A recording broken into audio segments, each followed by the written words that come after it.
Está con nosotros el señor doctor Líber Andrade, abogado en libre ejercicio y además catedrático de la UniAndes. Él es analista político. Le vamos a pedir un criterio respecto de la situación que vive el país a las puertas de una elección presidencial y en plena campaña, más aún cuando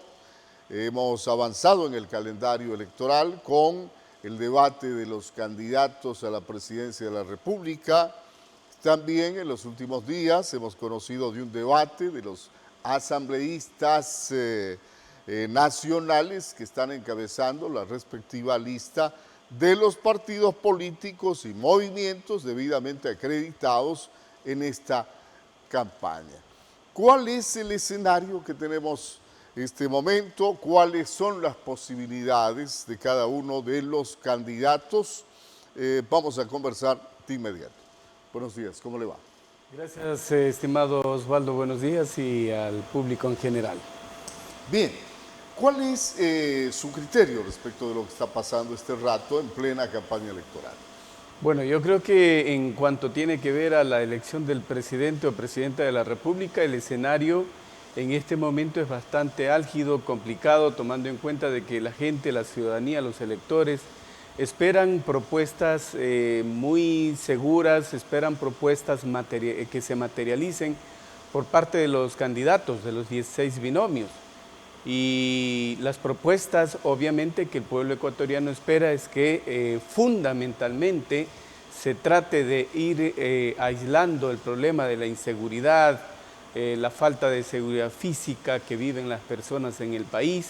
porque esto evidentemente atañe un problema muy álgido que es no permitir el desarrollo económico, social, internacional de la figura del país fuera del Estado ecuatoriano. Y en segundo lugar, evidentemente que en este escenario también vamos a elegir a los asambleístas nacionales y provinciales y por supuesto que de la mano con la dirección del Ejecutivo se van a requerir una serie de propuestas reformatorias de leyes que permitan también ir avanzando en ese desarrollo que el presidente de la República o presidenta vaya a permitir ejecutar al momento de ser elegido el 9 de febrero. A ver, con relación a las propuestas, que es uno de los aspectos que usted justamente ha señalado que es de trascendencia, de importancia, para que la gente sepa qué llevan de intención los candidatos cuando lleguen a Carondelet y qué es lo que pueden hacer por un país caído en crisis en diferentes aspectos. Sobre esto, el debate sirvió de alguna manera, aunque estaba bastante limitado en el tiempo, de alguna manera para que la ciudadanía, el votante común, conozca exactamente las propuestas de los candidatos. De ninguna manera, el debate no sirvió efectivamente para que puedan cada uno de los candidatos exponer de manera frontal los temas de propuesta que en sus organigramas de trabajo tienen diseñado. Incluso dentro de las preguntas o los ejes centrales que tuvieron los periodistas mediadores en este debate, no les permitió poner en la mesa de discusión otros aspectos como por ejemplo sobre la política internacional que el presidente o presidenta pudiera aplicar una vez electo. Tampoco se puso de por medio el tema de qué tipo de reforma o qué tipo de leyes ellos pretenderían presentar a la Asamblea Nacional a efecto de ir institucionalizando el tema del país, porque efectivamente hoy por hoy el Ecuador requiere respuestas inmediatas ante una serie de anomalías que se vienen dando, ante una serie de actitudes no adecuadas para el desarrollo del Ecuador, como por ejemplo en el caso del famoso Consejo de Participación Ciudadana, que últimamente viene realizando no una actividad que le corresponde conforme la Constitución y la Ley Orgánica de Participación Ciudadana, sino más bien una actitud eminentemente partidista una acción eminentemente anti-Ecuador, porque todo se está tratando de llevar por debajo de la mesa a tal punto que ha tenido que actuar la Fiscalía. Entonces, me parece que ese tipo de cosas tuvieron que ser objeto de preguntas dentro del debate, pero como teníamos a 16 personas allí sentadas, era muy difícil que realmente se puedan realizar este tipo de inquietudes. Claro, porque, a ver, si es que alguien pretende, por ejemplo, endurecer penas, llegar al extremo de la pena de muerte en el tema de delincuencia, primero hay que proponer un cambio de constitución o una reforma profunda a la constitución que tenemos, y no había definitivamente esa propuesta. Me pareció que los candidatos trataron de aprovechar el debate para hacer protagonismo a propósito de que el debate de la elección anterior fue determinante, primero para conformar y segundo para obviamente dar resultado a la segunda vuelta electoral. Recordemos que ahí hubo una sorpresa de quién pasó a la segunda vuelta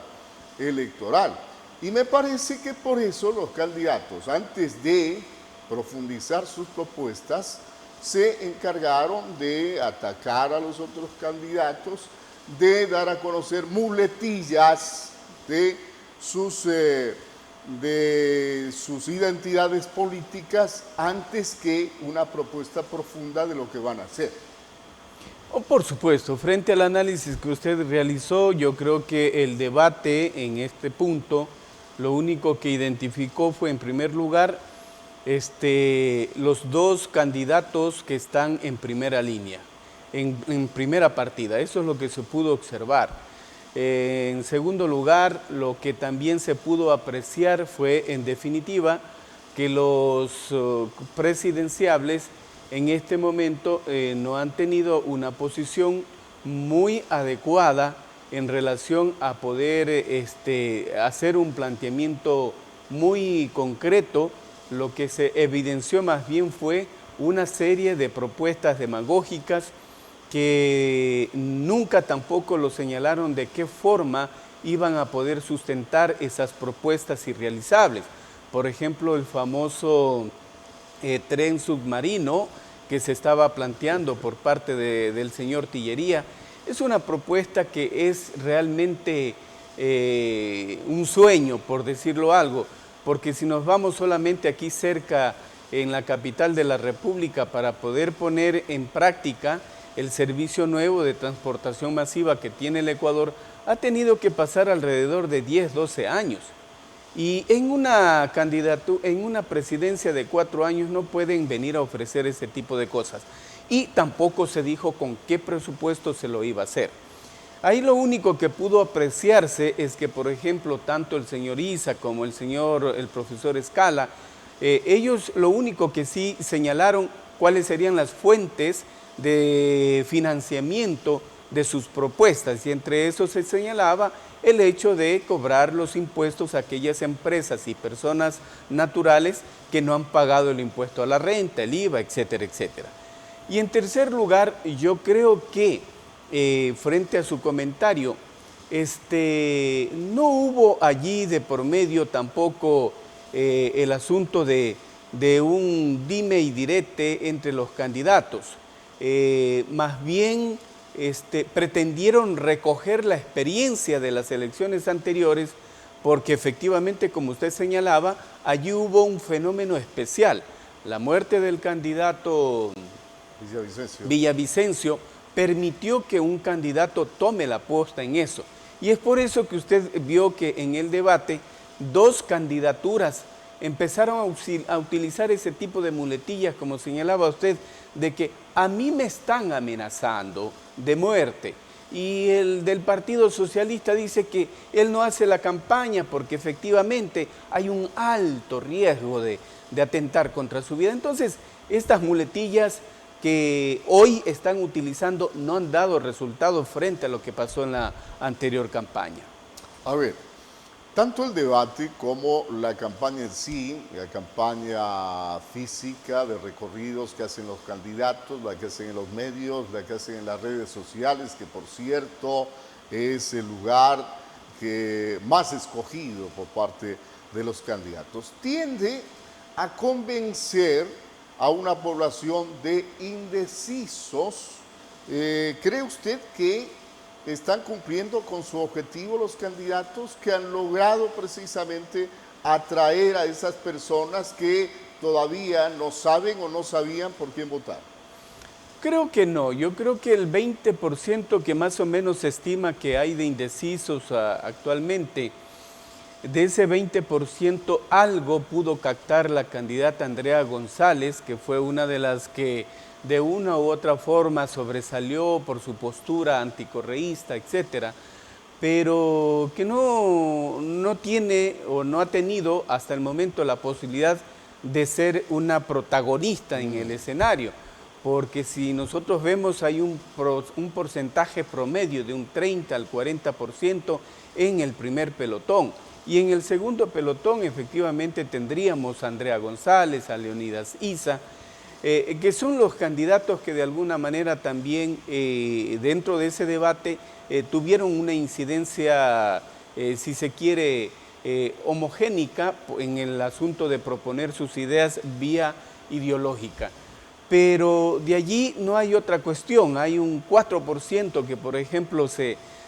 ha dicho por parte de Comunicaliza luego del debate, un 4% a favor de Andrea González frente a un 34% que se le está colocando al presidente de la República y un 32% a la señora Luisa González.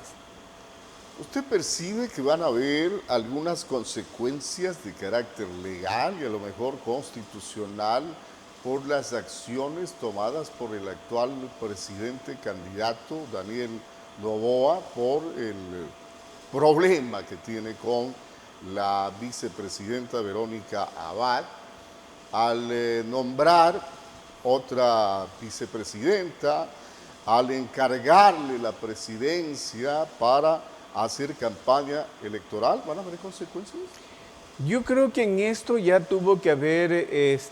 tomado también una decisión, si se quiere, de lo más urgente posible, la Corte Constitucional.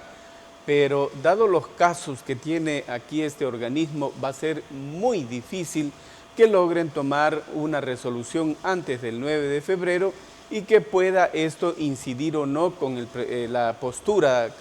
presidenciable del señor Noboa. Y considero también que en este caso las únicas situaciones que pudieran tener un efecto negativo para el desarrollo de la campaña presidencial del señor Noboa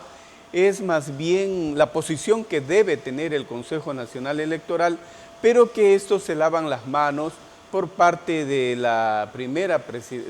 señora presidenta del Consejo Nacional Electoral al advertir que cuando él está haciendo campaña, la norma, el Código de la Democracia, es claro que no pueden hacer uso de los fondos públicos y nada más.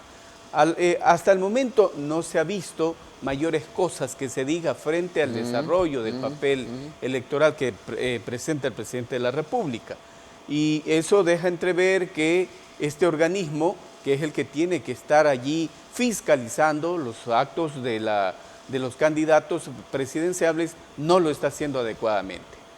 A ver, señores de producción, me dan un tiempito más. A ver, doctor. Vamos a Santo Domingo, territorio de la provincia de Santo Domingo de los Áchilas. La vez anterior, en la elección de asambleístas, se notó que las personas, al acudir a las urnas, votaban por la persona y no por el partido político que tenía ese momento más hegemonía, que es lo que sucede ahora que estamos votando en plancha. ¿Puede presentarse ahora también ese fenómeno?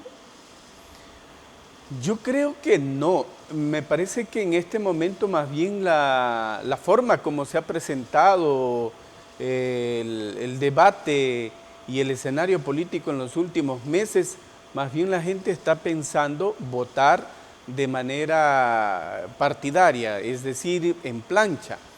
Y se está observando que más bien a nivel de Santo Domingo hay la posibilidad de que, tal como se ha presentado el escenario, por ejemplo, ADN va a tener una presencia importante aquí. Yo me atrevería a pensar que a lo mejor ellos están allí con unos 2 asambleístas, y si no,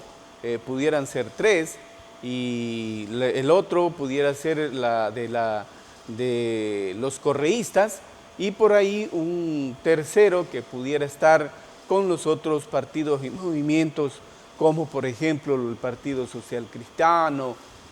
Pudiera estar también allí la presencia de la profesora Tuapanta, que es una de las figuras que han venido teniendo presencia activa en materia política, ¿no? A ver,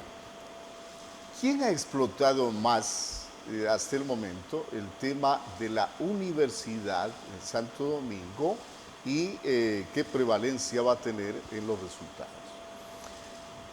Allí hay una cuestión muy complicado realmente, pero de lo que se puede observar es que el manejo publicitario de marketing más bien ha sido el gobierno nacional el que se está llevando, y por supuesto el señor Noboa se está llevando allí de alguna u otra forma los votos, porque ellos fueron los que al final pusieron el ok frente a la ley de aprobación que lo hizo la Asamblea Nacional, y fueron ellos los que políticamente utilizaron el tema a tal punto que vinieron a entregar la firma de la ley de aprobación acá en Santo Domingo. Entonces, más bien el partido correísta, que fue el que lo aprobó en la Asamblea Nacional, no ha tenido ese respaldo adecuado, porque todavía se escuchan aquellas voces del expresidente cuando dijo que para Santo Domingo no se iba a dar ninguna universidad, porque en definitiva éramos un pueblito y que no necesitábamos. Pero como ya estuvieron en una situación bastante complicada, ahora sí dijeron, vamos a aprobar la universidad para Santo Domingo. Bueno, y entiendo que también le sirve de ayuda, de apoyo en estas circunstancias al candidato presidente el hecho de que después de tantos años ya definitivamente esté operando el Pachipilató. Evidentemente, o sea, aquí han habido, si se quiere, 3 situaciones muy trascendentes que ha tenido este candidato presidente. No se olvide que cuando hubo aquí el problema en el kilómetro 86 de la vía Quito-Santo Domingo, este asunto del puente que se utilizó y que está haciendo ahorita ahí el puente, digamos, el mecanismo de vinculación de la sierra con la costa. Allí vino el presidente y dijo, aquí está la solución, dejando a un lado allí la posición de la prefectura, etc. El tema de la universidad también ha sido otro asunto, y a eso se suma lo que usted acaba de señalar. Esto es, el presidente ha dicho que luego de tanto tiempo, luego de tantas recursos que se han estado yendo por el tema de sobrevaloraciones en la contratación, al final